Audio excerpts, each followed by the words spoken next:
right, hi everyone. We are here in downtown Montgomery at Dreamland Barbecue. I have a special guest here with me today, University of West Alabama head coach Brett Gilliland. Thanks for joining me. Oh, thanks for having me. Anytime we get to go to Dreamland, it's a good day. I asked Brett, you know, what should we do for this segment? And he immediately said, oh, let's go to Dreamland. I had to ask our producers, what's Dreamland? So obviously I've never been here. That is a shame and kind of hurtful, but as an Alabamian, but it's a great place. It's a legend. Started in Tuscaloosa, which is where my dad always took me, but we fed the team here. They do great stuff. You're in for a treat. Okay, and what are you getting? I'm gonna get the ribs. That's all you get at Dreamland. Ribs and white bread. All right, yeah. Let's go check it out. All right.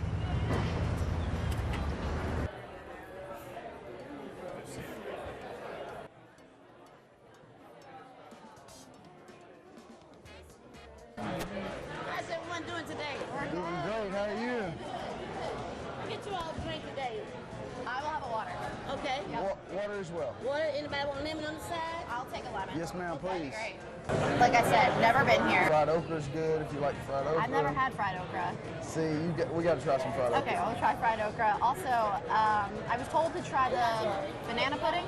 Oh yes. Is that good? Definitely. That's good too. That and the okra are two of the new things on the menu that I will accept. Okay, you will accept. You only accept the ribs and the bread. I'm a Dreamland purist. I love that. I'll take a full slab. Oh, you're going to do it all up there.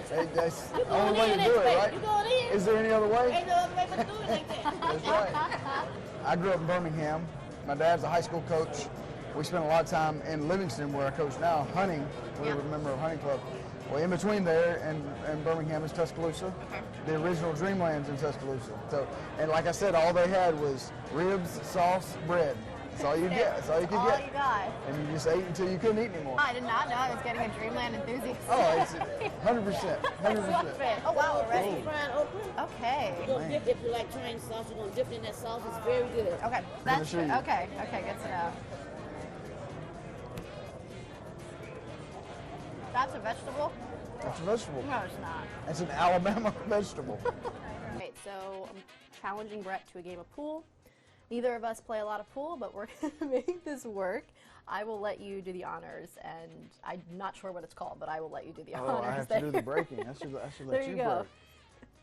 I don't know if they will go anywhere, and I'm not sure if you call it. Well, I know, but it's okay if you do it and they don't go anywhere. But if I do it, they don't go anywhere. That's well, this is your segment. The pressure's on you here. All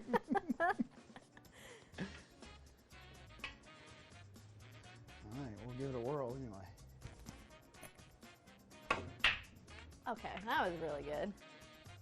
Now look, He's ready. you can put the camera there. Wow, that was quick.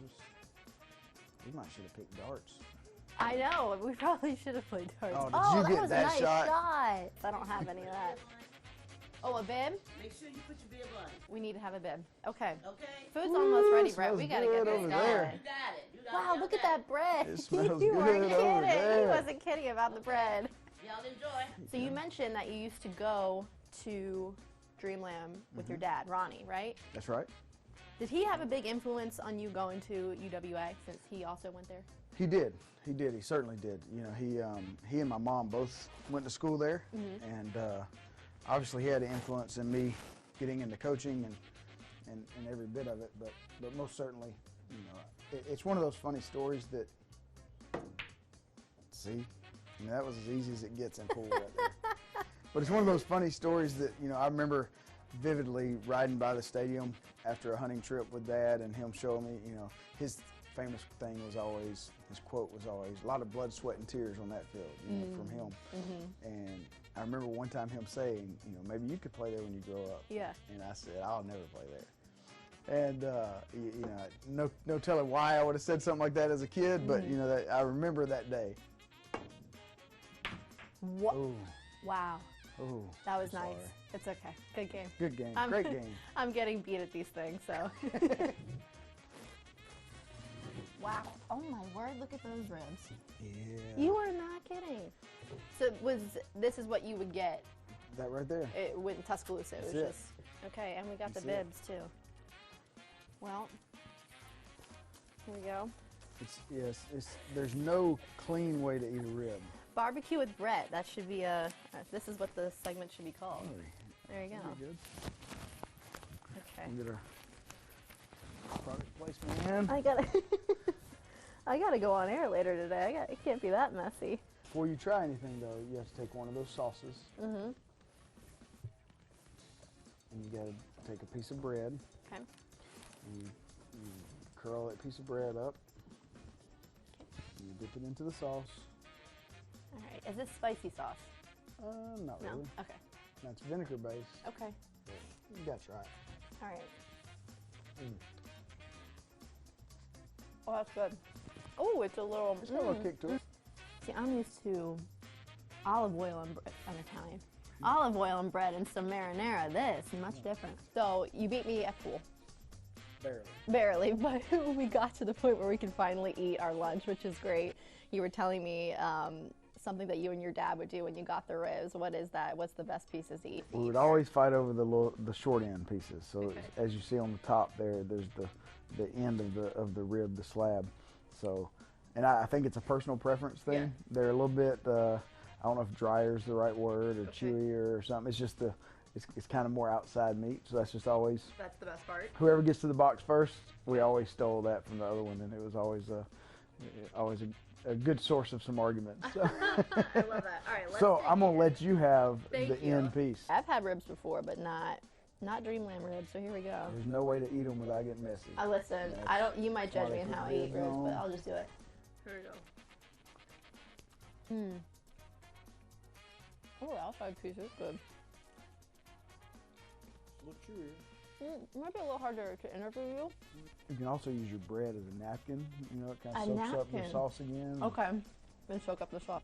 We were talking earlier about just UWA and when you think of Alabama, you think of Auburn and Alabama. The day that you decided to go to UWA, what was your father's reaction to that? I think proud. Obviously, it was the Livingston community and the university has always meant a lot to our family. You know, Dad and his teammates from the 1971 national championship team have always been super close. Yeah. So there was a great deal of pride, and he was extremely proud and excited for all of it. Plus, it was one of the closest schools who had offered me to. So keeping me closer to them was important to them too. So it was a pretty proud moment. And then you get to UWA, 2000 and 2003, right? And your quarterback. All right, you're gonna tell me if I have food in my face, right? No. Okay. All right, I won't tell you either. Anyway, so you're a quarterback. It's the early 2000s. What do you remember the most, I guess, about playing in that time period? A lot of challenges at West Alabama, financially, within the program. Then, since then, the administration and some coaches, between now and then have made a huge impact in our program overall. So we weren't blessed to, win conference and things like that. But the thing I remember is what you get, in my opinion, you gain from being a part of a team sport is just the people I played with. Right. And the teammates I had, the bonds we built. In what year did you get the phone call that hey, I'm going to be coach at UWA? Do you remember that moment? Do you remember that day? Take us back to it. I do. I had left Georgia Southern and took a job at Kennesaw State under Brian Bohannon, who's another good friend of mine that I worked with at Georgia Tech. And we were starting the program. It was from ground up. We didn't even have any players. So to this day, he tells people I stole 6 months of salary from Kennesaw State. But during that time frame of recruiting for Kennesaw State and helping, shape what that program was going to look like, I got to reconnect with some of my old friends, but also just people who were still at UWA from when I was there. Yeah. And so when the job came open, it was, a natural to want to at least send in application, interview, and all that stuff. Yeah. Even though we had just bought our first home in Atlanta, so my wife was very apprehensive about that. Of course, yeah. But just going through the process, it was really kind of a learning experience. I had never interviewed for a head job before, and so it was unique preparing for that and getting ready for it and then going through the experience. But that evening after the interview, the athletic director called me, and I was in the car with my mom because it was in a recruiting time frame, so we were on the road recruiting, and I had been in Birmingham, so. But I remember that phone call vividly, because the president had not been able to be in the interview process. He was out of town, so I had to call him separately. But yeah, when they offered me the job, it was a whirlwind of emotions. It was something that it was cool to share with all of my family and see how excited they were. But not just because I was getting a head job, and that's awesome. Like a full circle moment. But it was back at a school that had meant so much to all of us. So we talk about football stuff, obviously, but you outside of football, pool may not be your strong suit. we just figured that out. We know that you love ribs, obviously, but if someone's just getting to know you, or if someone moves to Livingston and they want to get into football, and not even a player, just a family, what would you want them to know about you? What would you want them to know just specifically about your program, what you could bring to them as a family, if they came to a game? What should people know about you? Well, the first thing I want people to know about me is I'm a husband and a father. I'm not, football coaching is a profession. It's not who I am. It's not my life, but I'm a husband and a father first, and everything I do is geared towards my wife and 2 kids. I mean, that's super important to me. My faith is very important to me, and so any decision I make, football or not, and I tell our guys that all the time, those things are going to be first and foremost in those decision making. How's it going to align with my faith, and how's it going to affect my wife and kids? And so that's really the biggest thing to me. I'm going to make sure I spend time with them.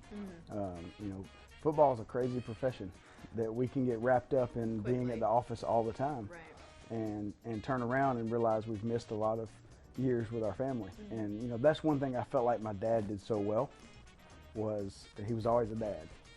There was no, it wasn't where's dad at, why is he always at football, there was none of that. We got to see the impact he had on his players, which is one reason I got into coaching, but his impact was equal or greater with us. And so that's super important to me, and if anybody's really going to know me, they got to know that. And then from there, as far as the program that we run, it's going to benefit anybody that wants to come get a degree and grow as a person and as a football player. And we focus on every area of life. And that's what I tell our players all the time. If you come through here and you just get better at football, but you don't get it better in any other area, then we failed you. And that's not our goal. And so I think those are the things that are important. When you don't see me at the office or on the field, I may be throwing some ribs on the grill. You might be at Dreamland in Tuscaloosa. I broke down several years ago and bought a true smoker that you pull behind a vehicle that I can, my goal was so I could feed the team. And we've done whole hogs on that thing for the team. Wow. Lots of ribs, lots of, Boston butts and different things. Something about sitting by a smoker for hours on end while the smoke billows, and you got to keep the fire going, and getting to watch the meat change into something that's delicate. Oh, it's awesome. And finally, the last part of this sit-down barbecue with Brett, we got the banana pudding, which I've never had either. I've never had banana pudding either. Is that like a wow. Yeah, it's never a good. No, it's amazing. The firsts that you've had today. I feel honored. Yeah. So here we go. The sugary banana pudding will take that spice off. That's true. Not off my fingernails, though, it won't. Oh, this is very good. Water to do that. Our players love banana pudding anywhere we go, especially here, but anywhere we go, we always Banana pudding. have some banana Yeah, this pudding. is really good.